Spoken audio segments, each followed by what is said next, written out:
Assalamu alaikum student. Today I discuss about Urdu summary of T.S. Eliot's traditions and individual talents and concept of metaphysical poets. जो लोग मेरे channel पे new हैं please subscribe करना मत भूलिएगा। तो स्टार्ट करते हैं आज की वीडियो। इलियट का जो कंसेप्ट है वो ट्रेडिशन के बारे में क्या कहता है, इंडिविजुअल टैलेंट के बारे में वो क्या कहता है, मेटाफिज़िकल पोइट्स के बारे में वो क्या कहता है। इलियट जो है वो अंग्रेज़ी अदब में आला मकाम रखता है। वो एक बहुत ही जेज़ शायर होने के साथ साथ वो तनकीद नगार भी है। वो जदीद दौर के अजीम शोरा में शुमार किया जाता है। इलियट ने अंग्रेज़ी तनकीदी अदब में बहुत ही जिद्दत और नए नज़रियात को जन्म दिया है। इलियट के जो मज़ामीन हैं, रवायत और मुसन्नफ़ की अदबी ज़हानत को बहुत शोहरत हासिल हुई। इसे मज़मून को गैर सरकारी तनकीदी असूलों का मंशूर तस्वर किया जाता है। इस मज़मून में शख्सियत पसंदी पर बेपनाह ज़ोर देने की रवायत पर तनकीद करते हुए इसे रद्द कर देता है और अंग्रेज़ कौम जो है वो उसको गैर तनकीदी मजाज रखने पर तनकीद का निशाना बनाता है। वो इलियट जो है वो रवायत के बारे में क्या कहता है कि का तस्वर जो है वो इसका ज़्यादा क्लासिकल किस्म का है। ये तस्वर शायर और अदबी रवायत में तल्लुक़ को बयान करता है। ये एक बहुत तरक्की पसंद नज़रिया है क्योंकि हर नए अदबी फ़न पारे के अदब में इजाफ़े के साथ तब्दील होता रहता है। इन नए अदबी फ़न पारों के इजाफ़े के साथ माजी को तब्दील किया जाता है और हाल माजी के आईने में मुतासर होता है। इलियट के नज़रिए के मुताबिक किसी भी शायर के बेहतरीन शख्सी पहलू वो होते हैं जिनमें वो अपने आबाओ-अजदाद और गुज़रे हुए शोरा को याद रखता है, मतलब जो काम हो चुका है उनको भी वो याद रखता है। ताहम इलियट के नज़दीक रवायत से मुराद हरगिज़ ये नहीं है कि वही कुछ दोहराया जाए जो माजी में हो चुका है, बल्कि उसको तब्दील करके लिखा जाना चाहिए। दरहकीकत जिद्दत किसी भी किस्म के माजी के मवाद को दोहराने से बेहतर है, लेकिन रवायत अपने अंदर तारीख़ी एहसास रखती है मगर इसके असूल के लिए सख्त मेहनत की ज़रूरत पड़ती है। वो कहता है जब किसी भी तारीख़ी एहसास में सोच का अमल दाखिल होता है, यहाँ इस सोच से मुराद ना सिर्फ माजीपन बल्कि हाल का हाल भी शामिल है।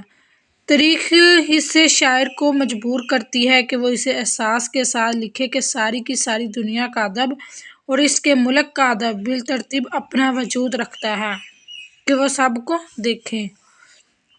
इलियट के अपने अल्फाज ये ज़ाहिर करते हैं कि एक शायर जो कि तारीख़ी हिस्स रखता है वो ये महसूस करता है कि पूरे यूरोप का अदब जो है होमर से लेके आज तक का, जिसमें इसके मुल्क का अदब भी शामिल है, एक तसलसल से अदबी रवायत बनाते हैं सब मिलके। ताहम इलियट ये तस्लीम करता है कि मुसन्नफ़ बज़ाते खुद भी शख्सी अहमियत का हामिल है। किसी भी शायर या मुसन्नफ़ के काम का जायज़ा लेने के लिए कि वो कितना मौसर या गैर मौसर है, हमें इसके काम का मवाजना और तज़ाद माजी के शायरों या मुसन्नफ़ीन के कामों के साथ करना पड़ता है। दरहकीकत ऐसा मवाजना या तज़ाद हमें बताता है कि नए मुसन्नफ़ की क्या कदर व कीमत है। एक शायर जो कि रवायत की समझ बूझ रखता है वो कभी भी ना तो माजी को मुकम्मल तौर पर रद्द कर देगा और ना ही कभी इसे अंधाधुंध कबूल करेगा। वो माजी को इस अंदाज में अपने अंदर समोता है कि वो इसकी ज़ात का हिस्सा बन जाता है। जब वो इस तरह कोई काम करता है तो इसमें कुछ नयापन पाया जाता है, इसमें माजी और हाल का असर पाया जाता है। इस तरह माजी हमें हाल को समझने में मदद करता है और हाल माजी पर रोशनी डालता है। ये इसका नज़रिया है।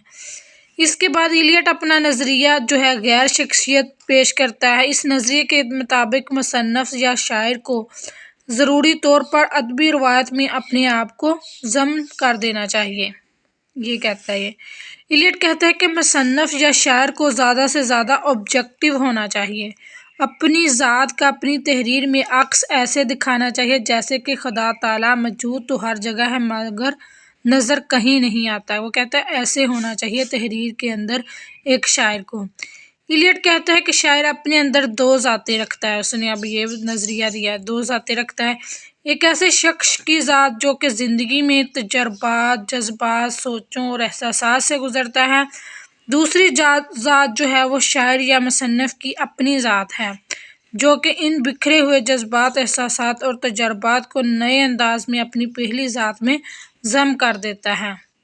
یہ بات بھی قابل ذکر ہے کہ شاعر اپنے جذبات یا احساسات کو بلا واسطہ طور پر بیان نہیں کرتا، وہ اپنی ذات سے نکل کر ایک شاعر یا مصنف کی ذات کا روپ اپنا لیتا ہے۔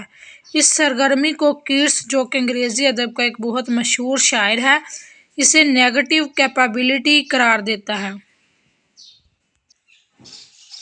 میٹا فزیکل پوئٹس کے بارے میں جو ایلیٹس کہتا ہے، ایلیٹ مزید یہ کہتا ہے کہ 17ویں صدی کے شاعروں کو مفوق الفطرت شاعر کہا جائے یا کہ 17ویں صدی کا شاعر۔ یہ وہ دور ہے جب کہ قابل ذکر شاعر انگریزی زبان میں موجود نہیں تھے۔ اس خلا کو پُر کرنے کے لیے وہ کہتا ہے کہ جو شاعر بنیادی دھارے سے ہٹ کر لکھ رہے تھے، انہیں 17ویں صدی کا شاعر یا پھر میٹا فزیکل پوئٹس کہا جاتا ہے، جو کہ بنیادی اصولوں سے ہٹ کے جو لکھ رہے تھے۔ یہ شاعر اپنے اندر مختلف قسم کی خصوصیات رکھتے ہیں۔ وہ دور دراز کے استعارے، اشعارے، الفاظ اور نئی اصطلاحات استعمال کرتے ہیں۔ تاہم ایلیٹ یہ کہتا ہے کہ ان شعراء کی اہمیت کی بنیادی وجہ اس دور میں کسی بھی قابل قدر شاعر کا انگریزی میں فقدان ہے، کہ وہاں پر انگریز شاعر موجود نہیں تھے۔ تاہم وہ ان شعراء کی اہمیت سے بھی انکار نہیں کرتا۔